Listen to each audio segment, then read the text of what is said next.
Mordecai's Chinese Laundry, the Middle East Terrorist Center. What a nice neighborhood. HBO is spending a hell of a lot of money promoting this show.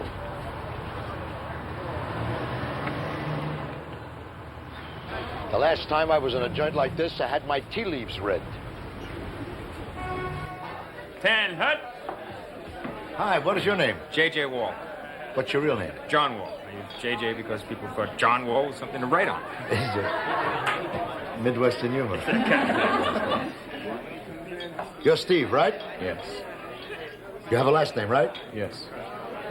Your name is Steve, yes. No, right. No, wrong. Really? The high heel women. You are? The. Hi. You. Let me guess. Gladys. Gonna be one of those nights. And what is your name, sir? Mike MacDonald.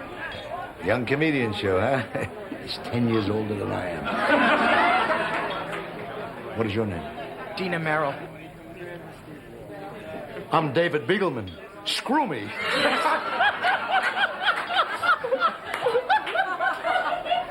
And here we have the Dorsey brothers. What is your name? I'm Jim Vallely. How are you? Vallely? Vallely. Like in Galilee. That's right, yes. And you are? Jonathan Schmott. He knows me.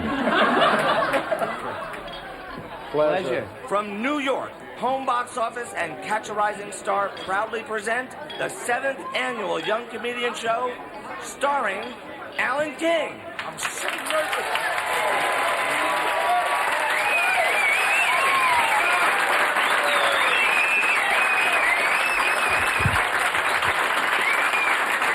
Isn't that nice?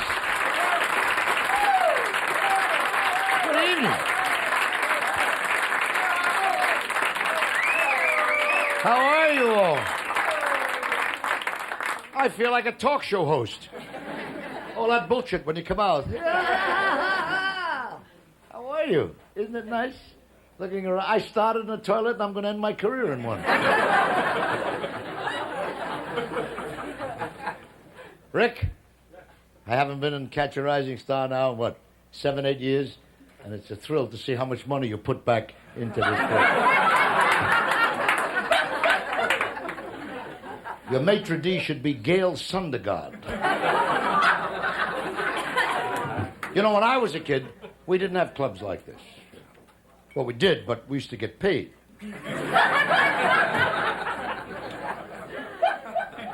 The slaves were freed, but not the comics. That's it. You want to be funny? Come here. Let him make $1 zillion. You get up and you jerk off all night. Get it. And they walk out. How did I do? And he goes home and says, you did great.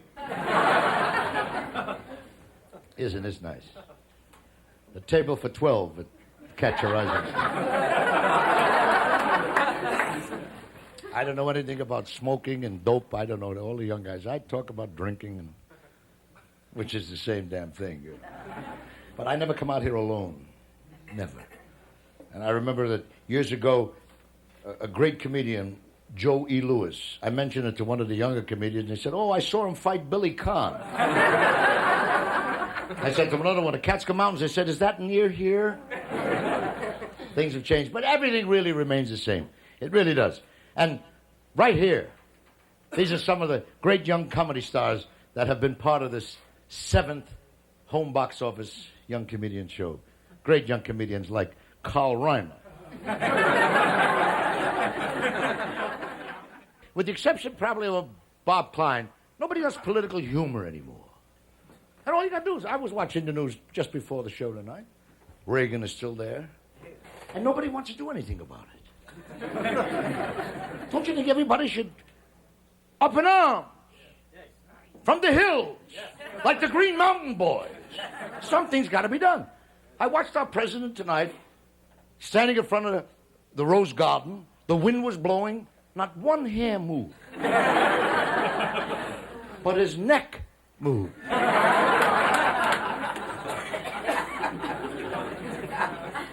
Like a turkey. Did you ever see that? And everybody wants to know, does he dye his hair? No. That's the next color after white. Now, before go in, But seriously, folks, nobody does that anymore. And Bob Hope, but I want to tell you, these are things we learned. But you got to understand that I made fun of 6 presidents in my career, and I'm not about to stop now, especially now when it's easy. I know all the jokes. Mrs. Reagan fell down, broke her hair. I know those. I used to do the joke about Ann Miller 35 years ago. But really, when you think about it, the Will Rogers. Look at how you all... Look at that. Will Rogers is probably the greatest political satirist this country ever produced. Could you imagine what a party he would have had with some of our political leaders of today? You look at the candidates, no matter who wins, we lose. It's over. There's something wrong. He had Calvin Coolidge. It was another brain surgeon we put in the White House. He once said, Calvin Coolidge don't say too much, but when he does, he don't say too much. I saw Jimmy Carter on television the other night plugging his book about his 4 years in the White House. You know how many people are killing themselves to get to a bookstore to be... Who cares? I lived it once. I don't want to read about it. Shirley MacLaine once said, he looks like Howdy Doody. He really does. Can you imagine, you want to sell a half-hour situation comedy, you go to a network, they throw you the hell out. I said, I got an idea about a Planters peanut farmer from Plains, Georgia, who grows up to be the president. He's got a mother at the age of 65, goes to India and joins the Peace Corps. He's got a sister that's a faith healer and a brother that's a drunk. They throw you out the window. Nobody will believe it. I said, we get Andy Griffith to play it. It's a hit. It's a hit. I was in Palm Springs about 2-3 weeks ago for the General Eisenhower Hospital, a noble cause. That was a nice administration. 8 years. He didn't bother us. We didn't bother him. They wound him up with a skate key every morning. He walked around. The guests of honor were President and Mrs. Ford. Betty Ford is as charming and lovely woman as I've ever met. And Jerry Ford's a hell of a nice guy. I got an Uncle Irving who lives in Staten Island. He's also a hell of a nice guy. He's in the cleaning business. When he screws up, you lose a pair of pants. But not a country. What's wrong? Where are the Roosevelts to save us? Where are the de Gaulles to save France and the Churchills to save England? What has happened? My father told me in times of great crisis, great men come to the fore. I was getting ready to get on a dais, and President Ford said to me, Alan, you're not going to tell those jokes about my falling down, are you? And I said, Mr. President, they're not jokes. The man was a klutz. He couldn't stand up in public. Is it too much to ask? I mean, I don't expect Baryshnikov or Nureyev in the White House, but just to walk? Is that too tough to ask of the President of the United States? The man tripped in a swimming pool 4 times, walked into a ski lift, tripped over a dog leash. At a Republican convention in Boston, he was hit on the head by a sign that said, "We love you, Jerry." The man was president for 10 minutes, and I'm not making this up. 30 million people saw it on television. He came out of Air Force One. The Marine Band struck "Hail to the Chief." Yum, bum, ba-dum, bum. He walked out, right on his ass. Looked like he was sliding into second base. And did you notice the expression on the Secret Service guys? Oh, God. This is going to be 4 years. I don't know. I don't know what the hell to do about it. But anyway, we'll be talking about this during the evening. This is a super night for me. I know I'm getting old. I was at the bar and a guy just walked over and said, "Boy, you look great." I said, "Thank you very much." He said, "Milton, you've been my favorite." I swear to God, that's my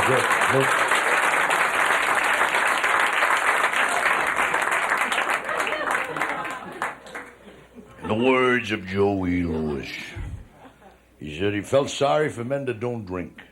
He said, because when they get up in the morning, that was about as good as they were going to feel for the rest of the day. I have been watching these young comedians for the past 3 weeks. It was the only thing I asked of Home Box Office. Before I introduce him, let me see him. And you're in for a treat. You really are in for a treat. I'm going to bring this other microphone up here because they have such a big budget. I set the stage, introduce the acts, clean out the toilets here, which means you all have to leave.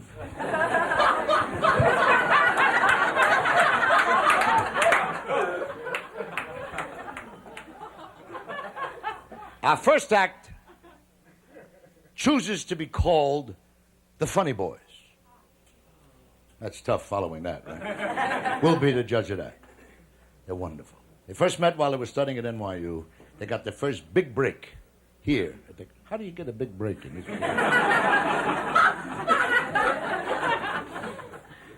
Ladies and gentlemen, you're in for a treat. I'm going to set the other microphone up, and I want you to meet, and I swear these are their real names.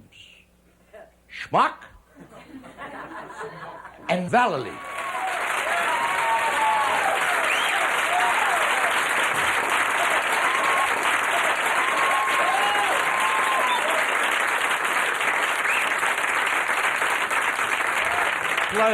Pleasure. Absolute pleasure. Thank you. We are the Funny Boys. We're Schmuck and Valley. I'm Jonathan Schmuck. I'm Jim Valley. As you can tell by the way we're dressed, we've had very difficult lives. Yes.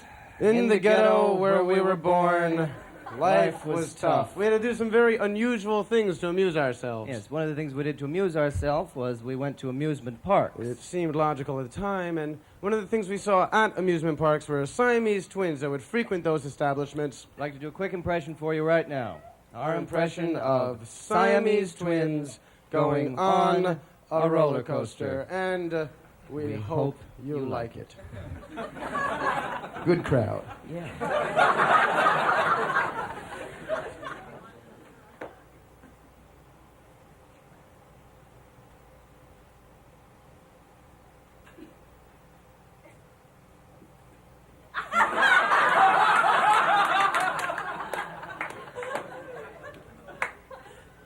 Look, roller coaster. Let's go on.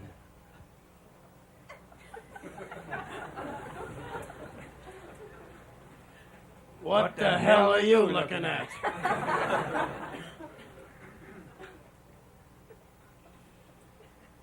Let me do the talking. Okay. One, please. Works every time.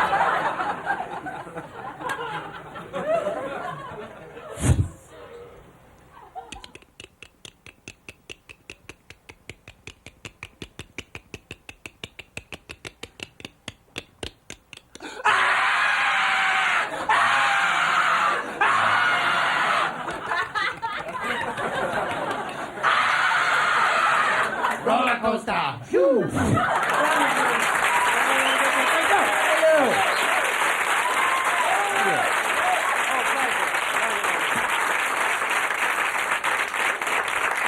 Something you don't see too often, our favorite act from the old Ed Sullivan Show.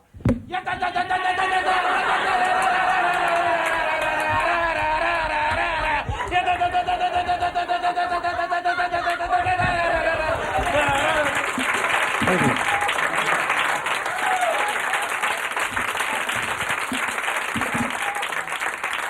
Mickey Rooney on a skateboard. Whoa!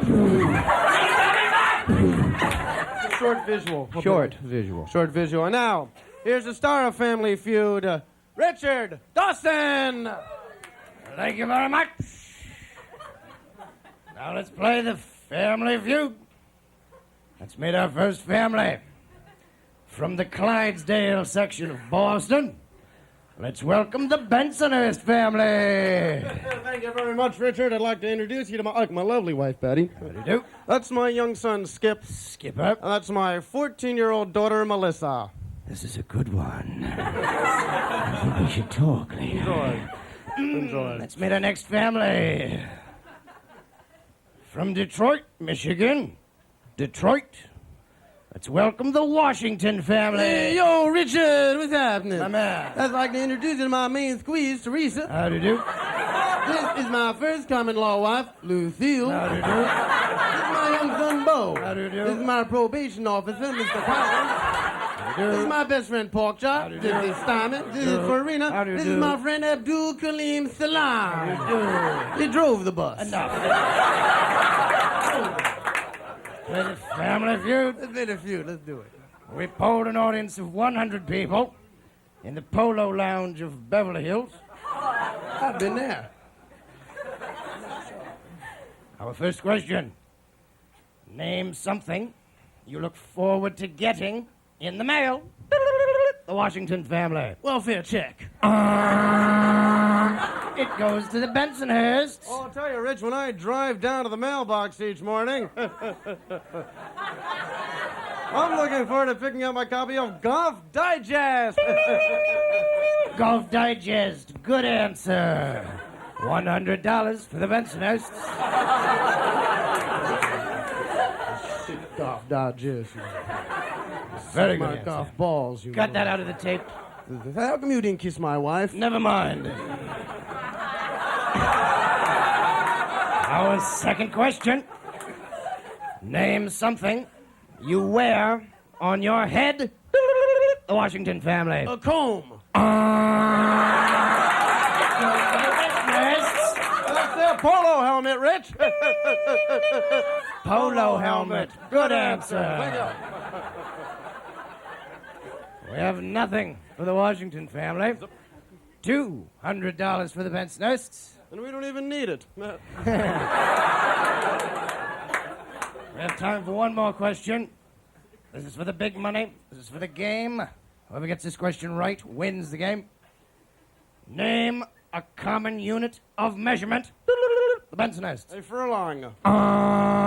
It goes to the Washington family. I don't know what you think. I know that the answer. You better say that answer. I'm gonna kick your ass. You don't say that answer. I know that the answer is. I know what the man's looking for. I think he's right. Shut up, woman. You gotta talk to the man here. Gotta educate the man. And have an answer from the Washington family. What was the question again? Name a common unit of measurement. A gram. Number one answer, a gram to the Washington family.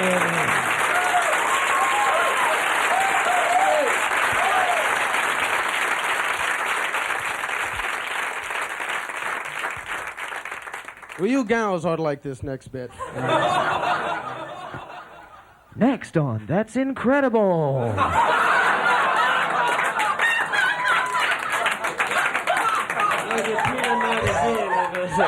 And a great way to quit smoking, too. Which is important because, you know, Something you don't see too often.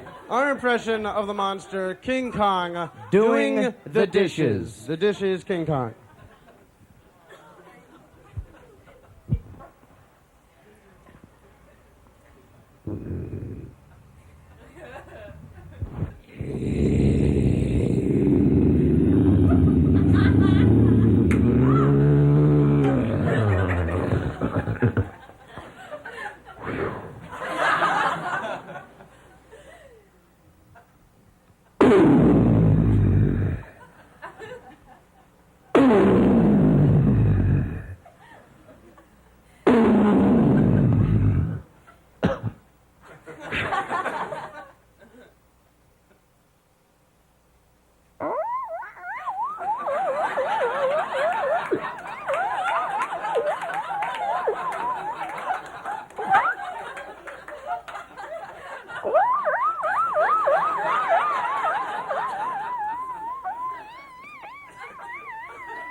I give a party.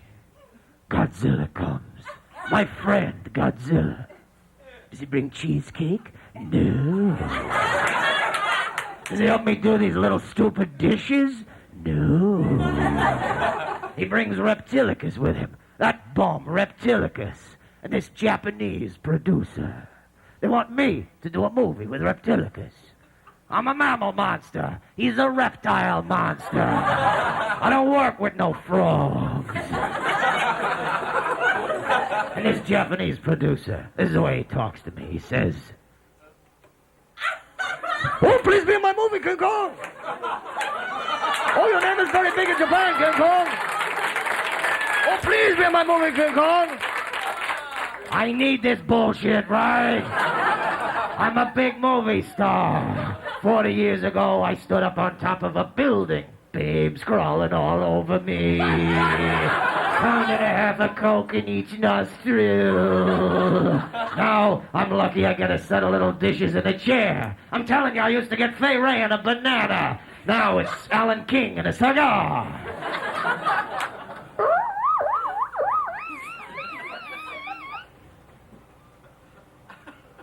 I can see myself. Thank you!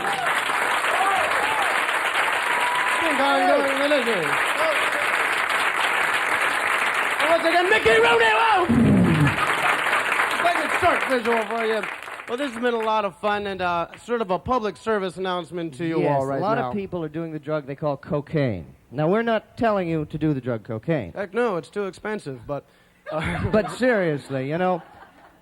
If you want to do the drug cocaine... If you want to do the drug cocaine... There's really only one place to go, and that's... It's true. There's a Japanese kind of a restaurant, you know, where the cook comes right to the table and serves you. You know, sort of hibachi of Tokyo or whatever you want to call it. But this is where you want to go to do cocaine because it's the only place where they serve it to you in the correct manner.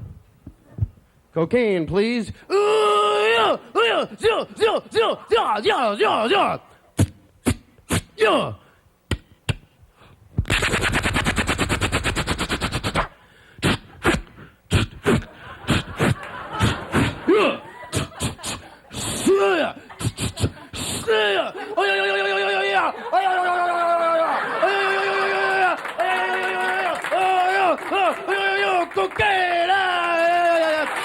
My partner, Jonathan Smock. My partner, Jim Valley. Smock and Valley, the Funny Boys. Funny Boys. Thank you.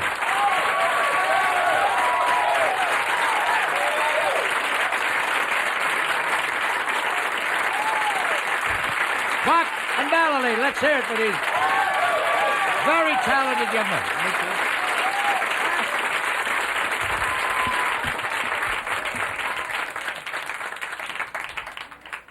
And what's nice about it is what you've just seen will be on.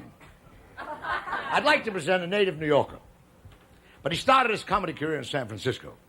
He's played various clubs all over the country. And what's so very important to these young people is that this is big-time television. This is what leads to Johnny Carson and Merv Griffin. And that's all there is, you know.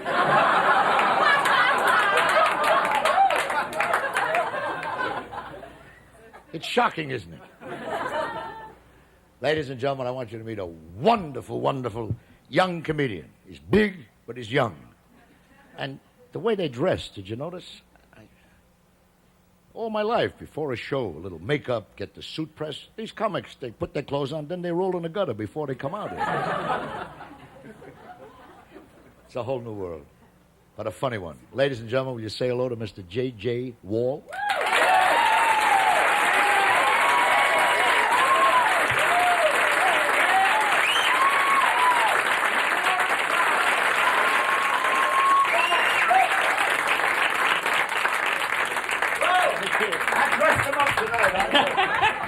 How about another round of applause for our host for the evening, Alan King. Good evening. Nice looking bunch of people. We have any people here from New Jersey? I think I'm probably safe in assuming that, huh? One guy over here is not quite sure, and a few over there that are happy about it. It's okay. New Jersey's out of the closet. You can come out and admit it now. It's okay. I like New Jersey. I think New Jersey has some compliments that should be paid to it that never get paid. New Jersey's probably the state with the most creative city names in the country. Places like Hackensack. Great name. Somebody really thought on that one, you know? Visigoth name. First we pillage and plunder, then we hack and sack. I like that. Piscataway is another one of my favorites. Old Indian name. Comes from the days when Indian braves got paid only in cat fur. Friday nights they went out drinking with their friends. They'd come home, see their wives. Their wives would say, "Where's your pay?" Piscataway. Kind of thing. I heard Alan talking about Ron Reagan before. Boy, there's a guy who certainly maintained his popularity, huh? Guy won by 90 million votes, must have gone home election night feeling like the queen of the prom. And then reality set in. The reason he got elected was because the whole country was sitting home saying, hey, look, we can't take 4 more years of Billy, Lilly, and the Bozos. Give us Bonzo. Who really cares? I guess Reagan does right things. He does wrong things. He's a human being like everybody else, you know. I tell you one thing about him that kind of bothers me a little bit. He and his friends seem to think that poor people are poor because they plotted and schemed and planned and made damn sure they were poor so they could cash in on this welfare gravy train. You know, like conversations took place like, sure, honey, I'm rich now, but marry me and none of this will be yours. Well, yeah, son, my family grew up in a big mansion up in Westchester, but we wanted less for you and the kids. It took guts and determination to get us back here to this cold water flat. I guess Reagan did try to help poor people. He distributed cheese. Distributed $5 million worth of surplus cheese to feed hungry people. Great idea, cheese for hungry people. Because I know when I come home from a tough day at work and I got a big appetite, I say, honey, we got any cheese in this house? How about that cheese roast you made last week? Maybe we could have some cheese loaf. Guy tried, he didn't get credit for it. I mean, a politician builds a big bridge. You have pictures of him there cutting a ribbon. I think Reagan deserved that kind of treatment. Right before they distributed all that cheese, they should have had a picture of Ron and Nancy cutting the cheese. The only right thing. Pictures of Nancy's little red dress going floop. Yeah, I tell you something, this is fun for me to be here tonight. I enjoy this kind of thing. Because I'll be honest with you people, you know, I don't always get to do this kind of thing very often. Instead, I am forced to function as one of New York City's yellow charioteers. And I mention that right now because a lot of people, they say, hey, New York City cab driver, easy job. Au contraire.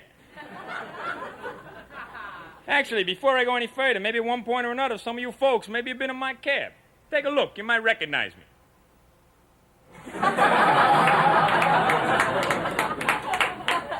I figure I'd give it a shot. You get a lot of abuse. You know, a lot of people that make cracks about like you drive and stuff like this here. Lies and slander, pure and simple. Like last week, right? I'm driving a cab. I'm out here on First Avenue, driving along, minding my own business. I pull over, corner of 67th Street. This guy comes running over to the cab, starts screaming and yelling and hollering something at me. Something like, I ran over his grandmother. Like a block before. I said to the guy, hey, let's be reasonable here. The woman's in the middle of the street. It's a don't walk sign.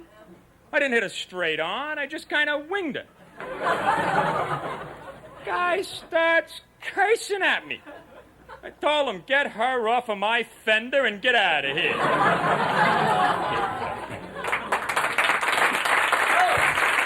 Enjoy the rest of the show.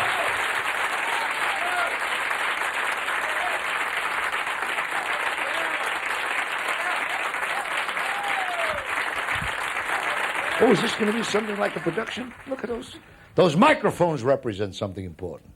Meaning, to say the least, we will not have a stand-up comedian. I'm so glad I watched these young guys. I want to kill myself. They're wonderful. I'd like to introduce to you 4 very talented young ladies. Each one talented in her own right, but together they're dynamite. Now, their career is like an old Betty Grable, June Haver movie. Because although they've all been offered jobs individually, they have stuck together through thick and thin. Ladies and gentlemen, the High-Heeled Women.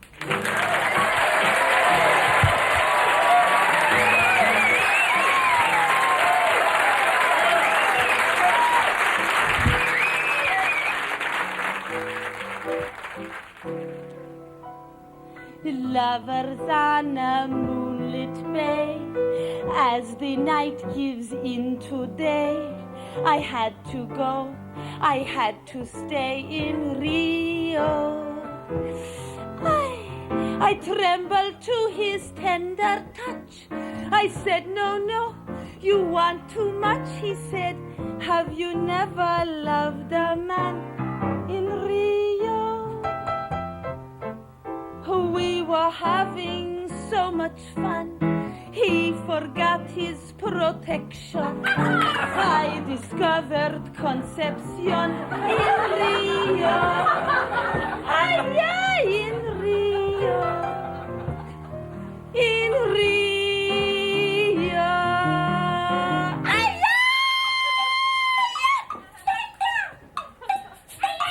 hello, everybody.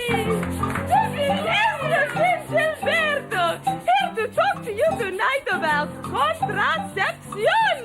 Oh, you know what that is, all you mommies and daddies out there, huh? But first, I would like to introduce it to you, my beautiful backup group, the IUDEOs. You ready, guys? Let's go! Day, IUDE, IUDE, IUDEO. Day, Mr. Day, Mr. Day, Mr. Deo. This story is old, but it must be told.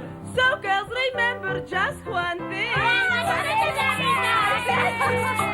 You need more than rhythm if you want to swing. My man thinks women are a savings bank. He make the deposit and then say thanks. When I ask him to make a withdrawal, no, señorita, I'm having a ball.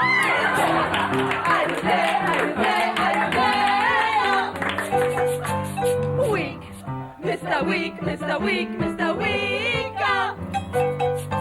The story is old, but it must be told. Girls, remember when you want to dance? He pays the piper, but you take the chance.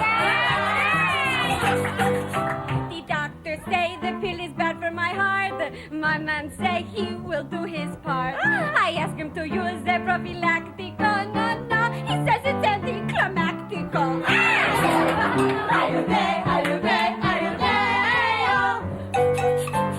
Monk, Mr. Monk, Mr. Monk, oye veo. The story is old, but it must be told. So, girls, remember, don't be misled. When you go to bed, choose your head.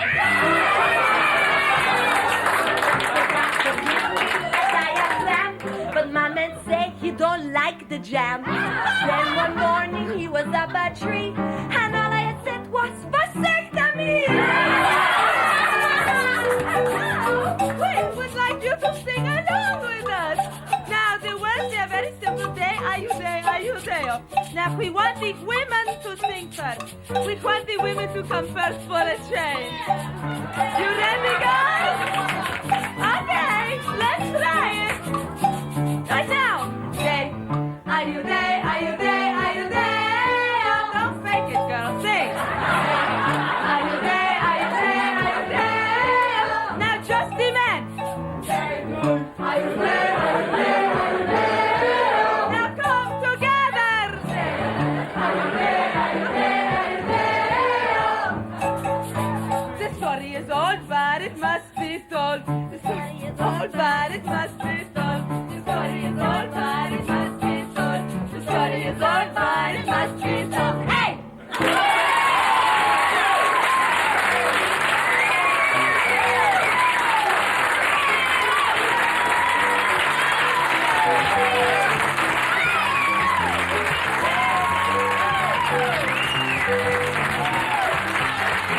The High Heel Women. That's terrific. That's terrific. They're really wonderful. But we have a guy that stands up. I saw him the other night right here.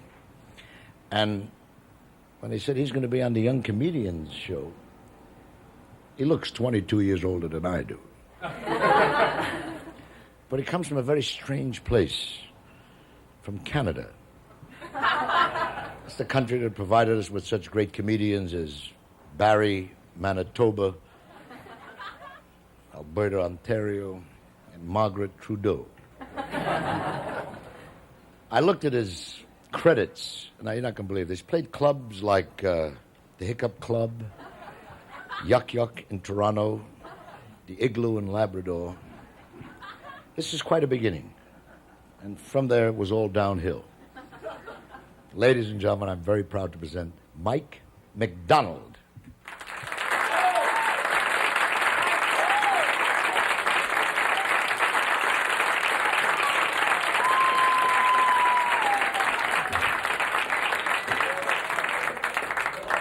Take a close-up. Tell me who looks younger. Can you tell by our hands?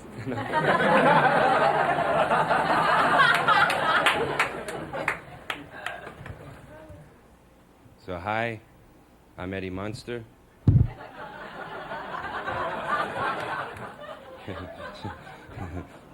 Nice of you to remember.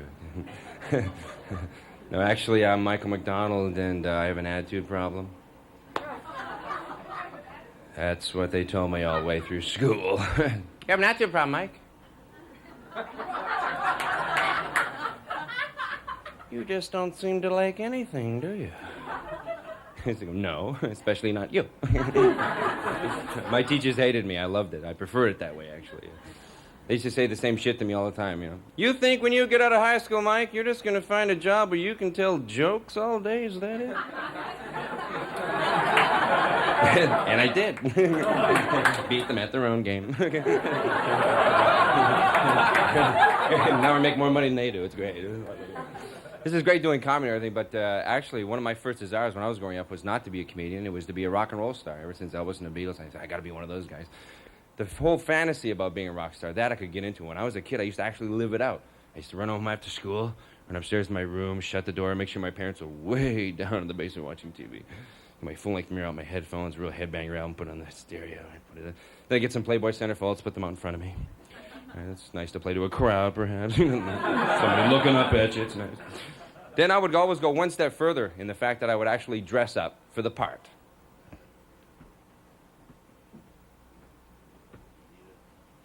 Now, first of all, we need a rock and roll coat.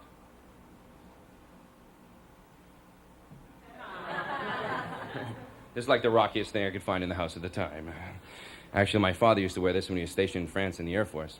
Don't ask me what drugs he was on. Very nice coat, Dad, very nice. I can see why Mom fell for you. He's been wearing that snazzy coat of yours that day. Now, if I was in a band nowadays, I guess the kind of music that I would want to be playing would be like punk rock and new wave. I hope I'm not too late, though. The bandwagon! So, here's the new wave punk rock look. Thank you, I made this all by myself. Thank you very much. One word of professional advice, though, for those people who are going to go home and make one of these, which I know you all are. We can't wait, my check, please. When you got these things on, watch out for the walls and stuff, okay? Because I almost lost my eardrums one night. Get that wall away from me. No. Another thing you need is a pair of rock star sunglasses.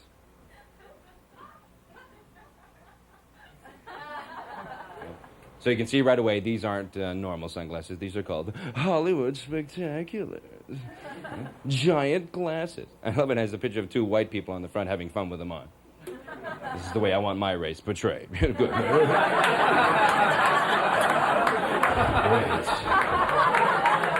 Up on the top here it says, everybody's wearing them.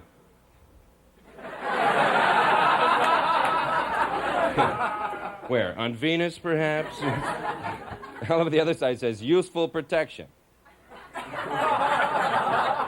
From what? Actually, it'd be a good contraceptive, because there's no way you're going to get fucked if you got these on, okay? Believe me, I know. Not even as a joke, my girlfriend, take them off! Okay. Why don't you try something different for once in a while? Okay, but it says, and good for 1 million laughs. I can't actually believe it says 1 million. Okay, when I put these things on, I'm going to be counting, okay? 1 million laughs. Who are you?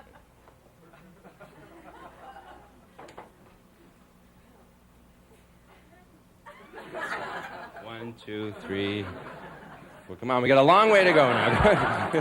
Actually, every time I put these things on, I feel like E.T. on vacation. E.T. burn. Elliot, sunscreen.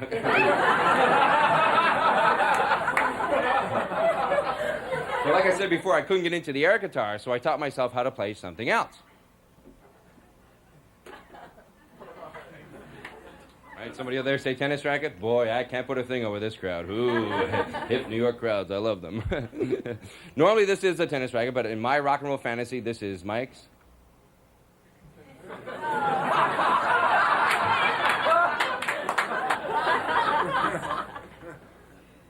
See, let's read it all out loud together so there's no confusion over the words. Everybody follow the bouncing finger along with me. Fender, Wilson, Stratocaster. What do we have for them, Johnny? Okay. That was really good. Usually you get some people going, people in the back, we really can't read it. Well, if I make up taste later, it's okay. Now, put this over here. Okay, now get my pick out. Oh, shit. Oh, wait, I got it. Here it is. Great. And the guy at the store said I could play louder with this one. Now, this is probably a little bit out of tune, and I haven't had time for a sound check or anything, a real one, and just give me a minute to check out my Marshall columns, and I'll be right back with you.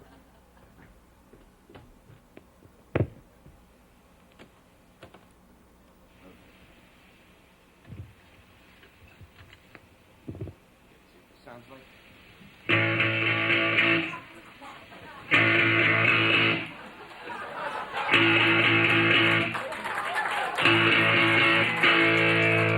I just gotta check out the tuning for a minute, okay?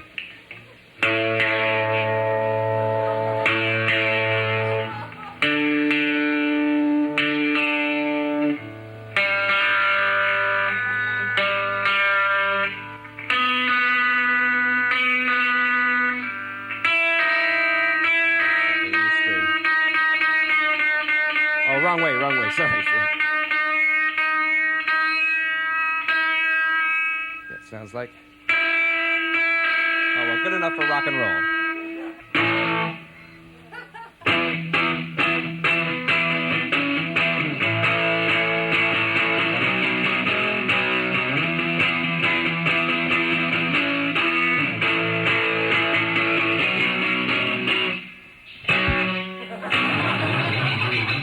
Check out my new pedal.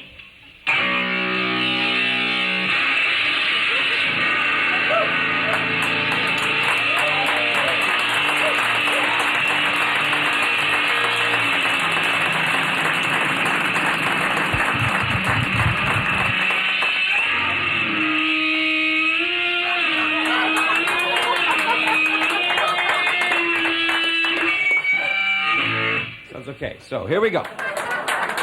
My rock and roll fantasy, one of my most embarrassing moments in my life so far, in my room.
Tennis?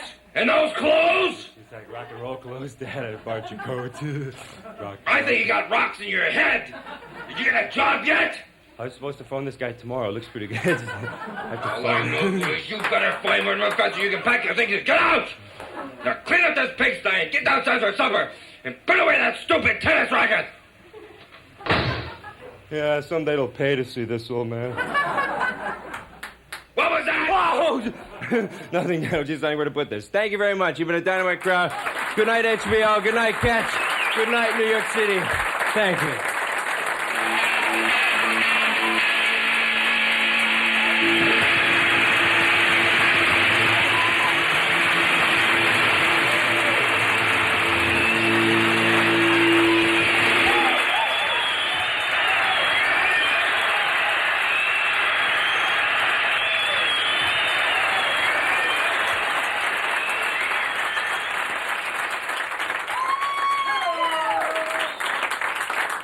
All boats in.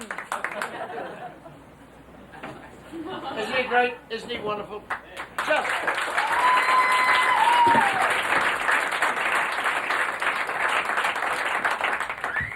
My time is your time. Your time is my time. There's no time. Do you ever see a guy who has a prostate problem?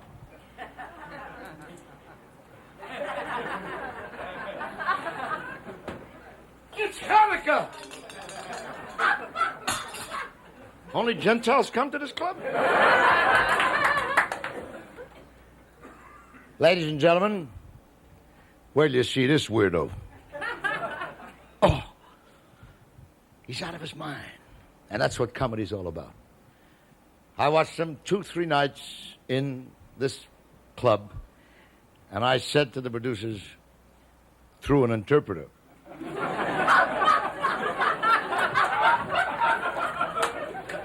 I don't care who you have on a show, I don't want to see him near this place. You got to see this guy. You know, he started as a comedy writer.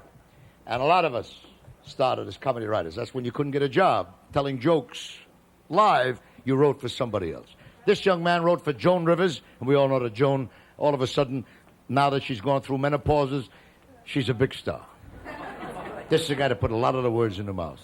You're in for a big treat. Will you? This is his first national television appearance. Will you welcome Larry Ambrose?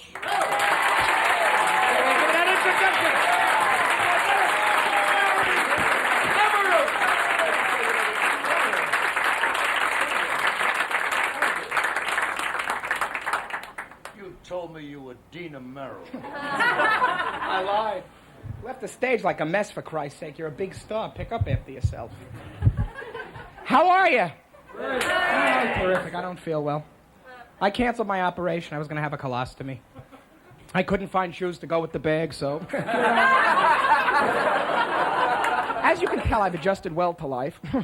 I'm in therapy. I went to find out who I am. It turns out I'm Debbie Reynolds. I have this urge to badmouth Eddie Fisher. Yeah, Carrie likes me.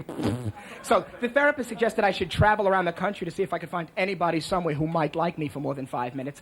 I won't get in a plane ever since Air Florida tanked one in the Potomac. You remember them, take the plane to the bridge. Well, do you know what their slogan is? We fly places other airlines don't.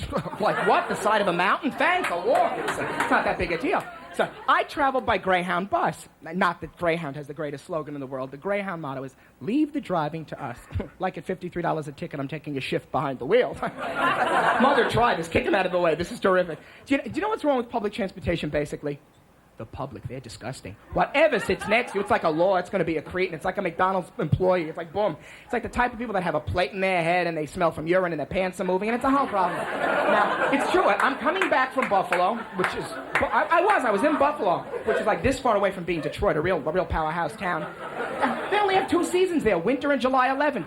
So I'm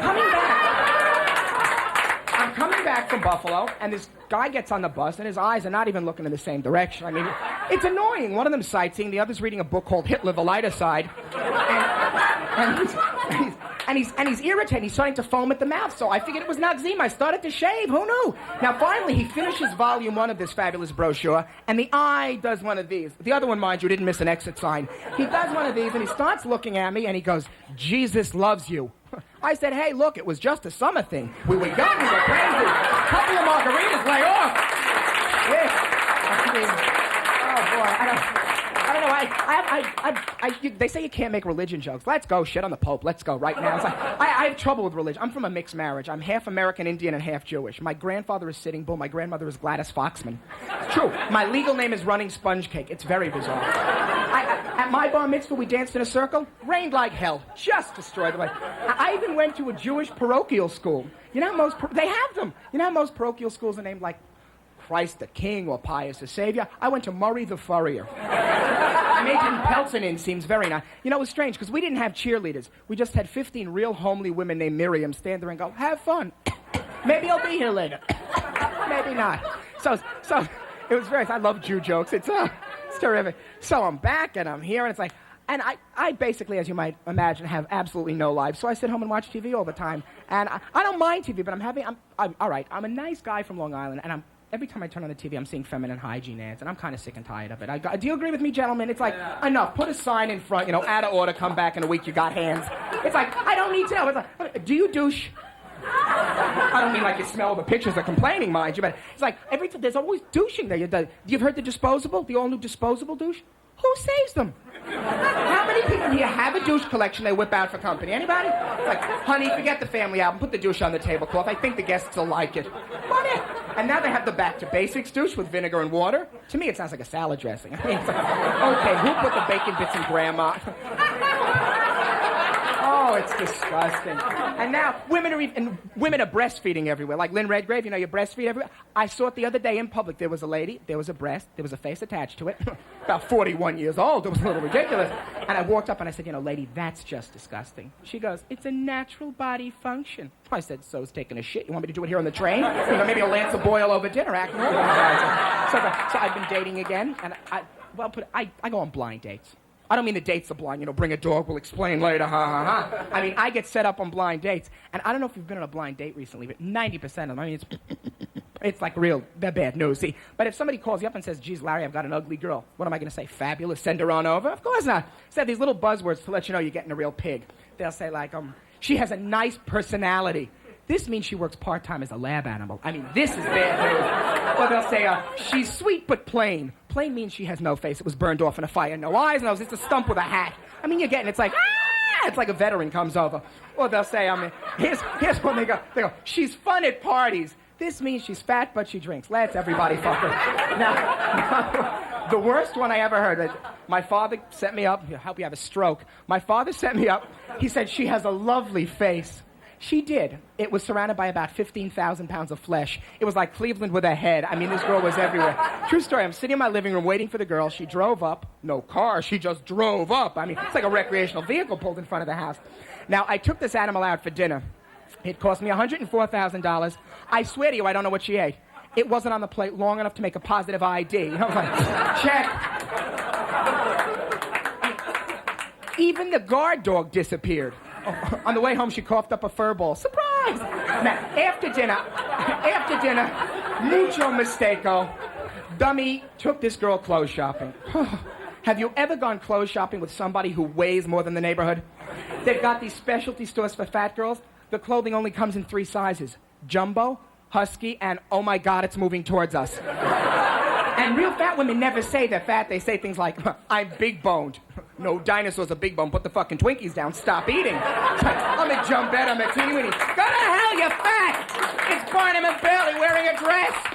Here she comes, North America. Thank you very much. You've been very nice.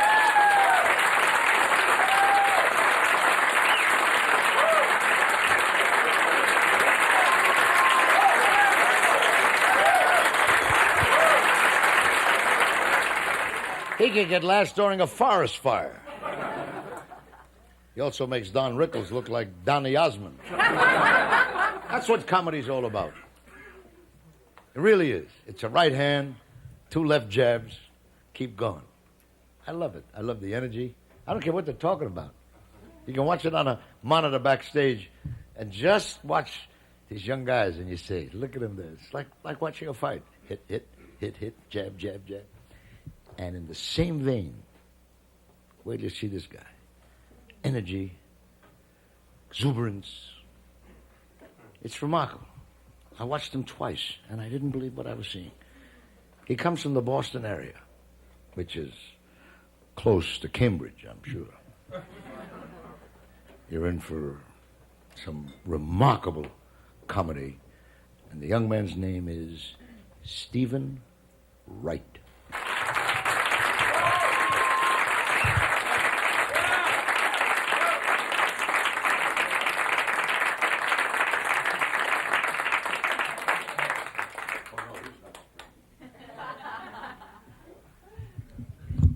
Thanks.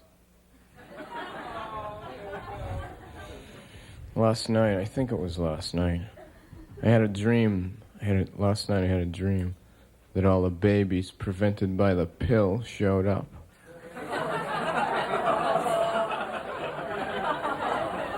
They were mad. I was cesarean born.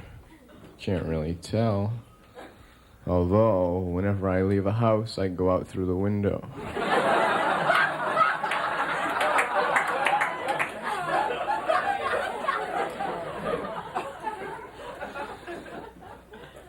I called the wrong number today. I said, hello, is Joey there? And a woman answered. She said, yes, he is. I said, can I speak to him, please? She said, no, he can't talk right now. He's only 2 months old. I said, all right, I'll wait. I finally went to the eye doctor. I got contacts, but I only need them when I read, so I got flip-ups. Keep them on my desk right next to my typewriter. I have the oldest typewriter in the entire world. Types in pencil.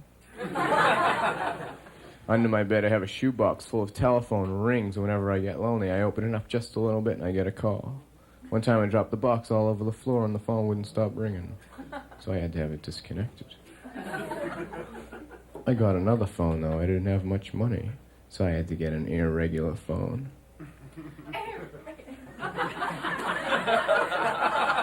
It had no 5 on it. Phone had no 5 on it. I was walking down the street and I bumped into a good friend of mine. He said, how come you never call me anymore? I said, I can't call everyone I want. My phone has no 5 on it. He said, that's really weird. He said, how long have you had it? I said, I don't know. My calendar has no 7s.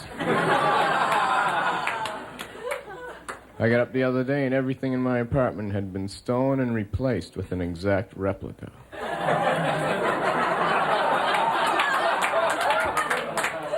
Couldn't believe it. I called my roommate and I said, come here, look at this stuff. It's all an exact replica. What do you think? He said, do I know you?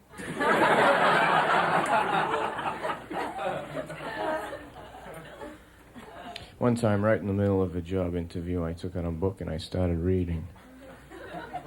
The guy said, what the hell are you doing? I said, let me ask you one question. If you were in a vehicle and you were traveling at the speed of light, and then you turned your lights on, would they do anything?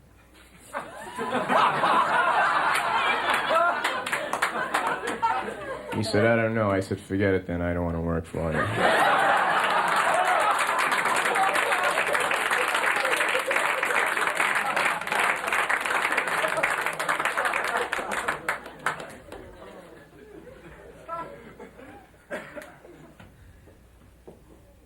I love the Stones. I can't believe they're still doing it after all these years.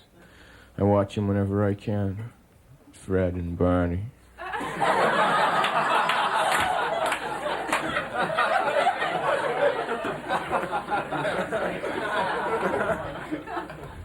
The ice cream truck in my neighborhood plays Helter Skelter.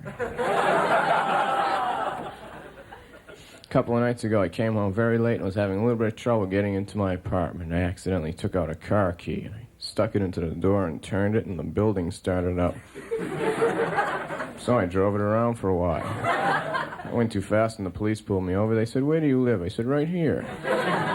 Then I parked it in the middle of a highway and I ran out the front door and yelled at all the cars to get the hell out of my driveway. It's a good apartment building to live in, though, because they allow pets. I have a pony. I have a Shetland pony named Nicky. Last summer he was involved in a bizarre electrolysis accident.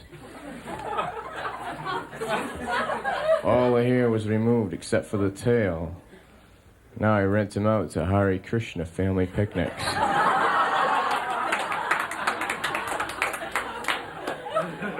No problems in the apartment till last night. I went to bed and I was just dozing off to sleep, and Evelyn Wood walked into my room, sat down, and read Moby Dick to me in 7 minutes. I got seasick and threw up all over the sheets.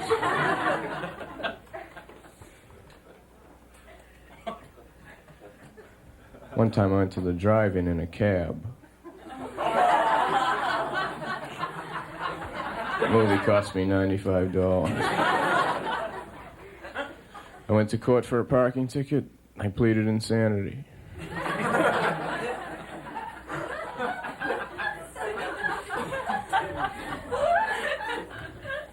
I got up this morning and I couldn't find my socks, so I called information.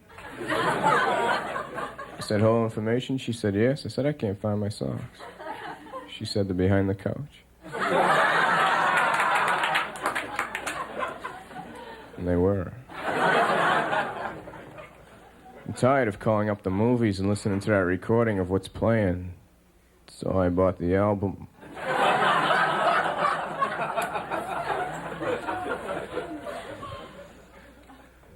Last time I went to the movies, I was thrown out for bringing my own food in.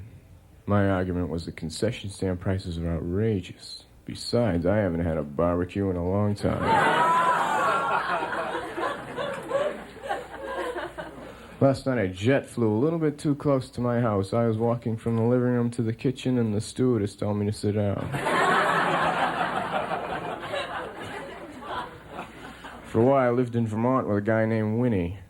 We lived in a house that ran on static electricity. If we wanted to cook something, we had to take a sweater off real quick. If we wanted to run a blender, we had to rub balloons on our head. I thought I was a procrastinator till I met Winnie. Winnie got a birthmark when he was 8.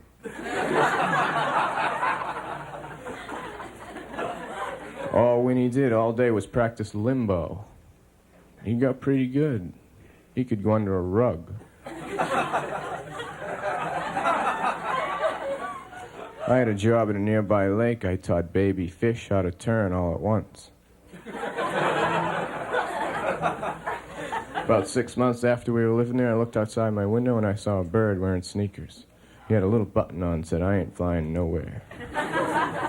So I opened the window. I said, "What's your problem, buddy?" He said, "I'm sick of this stuff every year. It's the same thing. Winter here, summer there, winter here, summer there." He said, "I don't know who thought this up, but it certainly wasn't a bird." I said, "Well, I was just making breakfast. Come on in. You want some eggs?" "Sorry."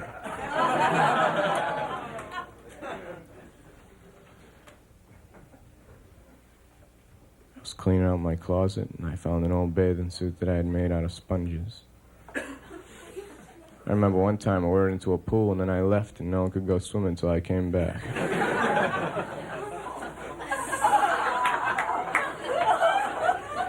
In my bedroom, I have a night light. I have a Search night light. Goes back and forth across the room like this. If I have to get up in the middle of the night and go to the bathroom, I have to time it so I don't get caught. It's good, though. I like it. I've never seen electricity. That's why I don't pay for it.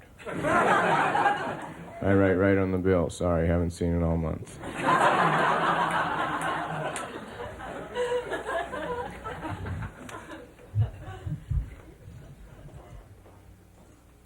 Tuesday, I think it was Tuesday, about 4 years ago. No, it was yesterday.